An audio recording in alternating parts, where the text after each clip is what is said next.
Eh bien, nous sommes aujourd'hui à Alès. À Alès pour quelque chose de bien particulier, puisque très prochainement, il va y avoir une représentation. Vous avez vu les annonces déjà sur Showbiz ces jours-ci. Il va y avoir une représentation assez exceptionnelle. C'est la deuxième. Et à cette occasion, nous avons rencontré un monsieur responsable. Ce monsieur est comédien, acteur, auteur.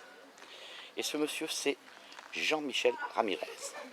Jean-Michel, bonjour. Bonjour. Comment vas-tu? Très bien. C'est la question que l'on pose toujours sur Showbiz. Comment vas-tu? Ça va très bien. Tu te sens vraiment bien? Ah oui, complètement à l'aise. Voilà, eh bien, écoute, on te rencontre aujourd'hui à propos de ce festival qui aura lieu le 14 septembre à Alès. Oui. Qu'est-ce que tu pourrais nous en dire? Festival de quoi? C'est une fresque historique qui relate la vie de deux personnages importants qui ont vécu à Alès. À savoir, pour le premier, Charles d'Avéjan, qui est un évêque et qui a œuvré à Alès au début du XVIIIe siècle. Donc on lui doit de grands travaux, à savoir la création de l'évêché, Ah oui, la construction de l'hôtel de ville, des travaux de routes, de canalisation, de fontaines publiques. d'accord. Ce monsieur a participé donc en fin de compte à la création de la ville d'Alès. Pour sa partie au XVIIIe siècle, oui. Ouais. Le deuxième personnage qui est mis en scène dans cette pièce de théâtre, c'est Guillaume Rollin. Donc, Guillaume Rollin, c'est un architecte royal de la province du Languedoc-Roussillon, qui est né à Alès et qui a contribué aussi à dessiner, à construire beaucoup de monuments historiques dans le Gard. Donc on lui doit des superbes villas, des hôpitaux. Le Fort Vauban, c'est lui, non? Non, le Fort Vauban, non, c'était antérieur à cette époque-là, puisque c'est Louis XIII qui l'avait commandé, donc ça s'est fini de construire en 1688. Mais tu es un vrai dictionnaire historique. Ah, oui, Je dis tu parce qu'on se connaît, c'est pas la peine de se vous voyez, c'est ridicule, on se connaît depuis des années. Oui, mais c'est la caméra qui m'a dit... Voilà, nous avons partagé l'affiche ensemble et nous avons partagé la scène de théâtre pendant quelques mois. Voilà, et je t'ai annoncé tout à l'heure comme auteur, comédien et acteur. On t'a vu récemment, je crois, sur Antenne 2. Sur France 2. France 2, oui, France Oui, 2. France 2. Oui. Je suis resté à Antenne 2, moi. Oui, c'était en 1888. Oui, c'est voilà, ça. c'est pour ça. Donc, Non, sur France 2. Donc j'ai tourné une petite série sur 2 épisodes qui s'appelle Ligne de vie, qui est passé pendant tout l'été, Ouais. le matin à 10h. Donc voilà, ça s'est tourné dans la région du Languedoc-Roussillon aussi. Ouais. Tant qu'on y est, on va lancer un petit appel.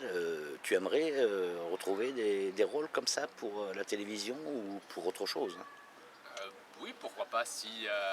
Donc je fais partie de la Commission nationale du film. Oui. Donc si certains réalisateurs, auteurs, etc. sont intéressés, pourquoi pas. D'accord. Alors, tu nous parles un petit peu de ce spectacle. Donc, ce spectacle démarre en quelle année? C'est à la 1742, je crois.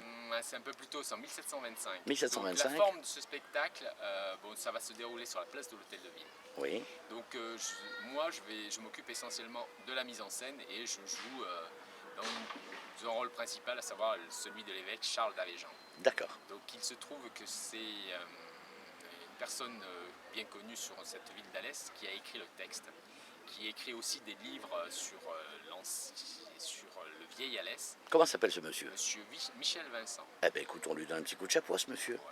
Voilà. Donc, il est prévu une vidéo qui va expliquer de façon claire l'histoire d'Alès depuis ses origines. Oui. Et on va remonter ainsi par de la vidéo, par une voix qui va commenter ces vidéos. Une voix off sur des grands écrans. Sur un grand écran. Voilà. Donc il y a aussi une scène, et sur cette scène, on va illustrer certains passages de la vie de Charles d'Avéjan et de Guillaume Rollin. Donc il y a une dizaine de comédiens, comédiennes qui seront là et qui seront habillés en costume d'époque, bien sûr. Donc, ces costumes sont donnés par le cratère d'Alès, qui est une scène nationale. Qui est un théâtre également, oui. Et donc l'office de tourisme est associé et nous met avec la mairie d'Alès tous les équipements techniques, la scène, l'éclairage, la vidéo, la régie. Dans Donc son on va intégralité. trouver de la vidéo, on va trouver de l'éclairage, on va trouver de la musique Aussi. et des écrans géants. Exactement. Et donc ça va se passer le 14 septembre à partir de 21h. Oui. C'est gratuit, c'est pas gratuit, c'est payant? L'entrée est gratuite. Donc je crois qu'il y a 400 ou 500 places qui sont à disposition sur la place de la mairie. Oui. Donc voilà, si tous les gens qui veulent découvrir l'histoire de leur ville, eh ben, ils seront les bienvenus. Mais même ce ceux soir-là. d'ailleurs, mais ils auront intérêt à venir tôt, j'ai l'impression. Voilà, c'est ça. Donc il y aura beaucoup de monde. D'accord. Donc tu es le chef d'orchestre de cette Alors, manifestation. je m'occupe de la mise en scène avec une de mes collègues qui s'appelle Isabelle Castor, qui n'est pas là, Oui. et qui est comédienne aussi, qui tourne aussi dans une troupe professionnelle.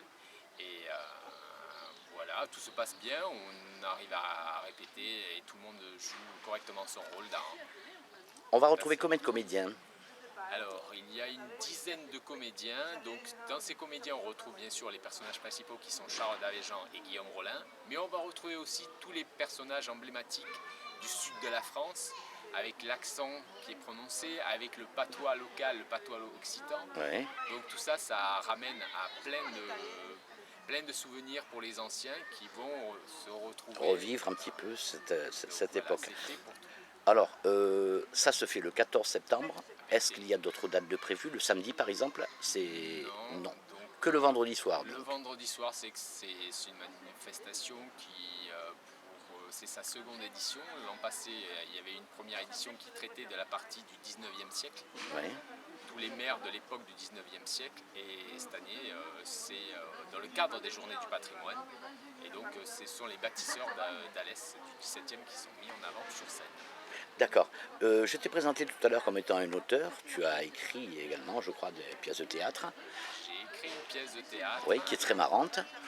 Oui, Voilà. Ça rappelle, c'est-à-dire c'est l'histoire d'un individu qui est complètement en dehors de son temps aujourd'hui au 21e siècle et qui se retrouve encore dans le passé au 17e siècle. Et donc bien sûr plein d'imbroglio par rapport à sa venue au XVIIe siècle parce qu'il se retrouve à Versailles dans le monde le plus chic. Avec des téléphones portables et tout ça, on peut imaginer ce que ça donne. Voilà, donc il y a tout un... Comment s'appelle ta pièce? Ça s'appelle À travers les temps. À travers les temps. Tu cherches un producteur? Pourquoi pas? Ouais. Donc je lance un appel aussi. voilà, Si vous avez certaines envies de me produire par rapport à ce que j'écris, contactez-moi via Showbiz. D'accord. Eh bien écoute Jean-Michel, je te remercie infiniment pour ce petit interview. C'est moi qui vous remercie. Et tout ça laisse le 14 septembre. À 21h, ça commence. Soyez-y avant. Ciao, ciao. Ciao.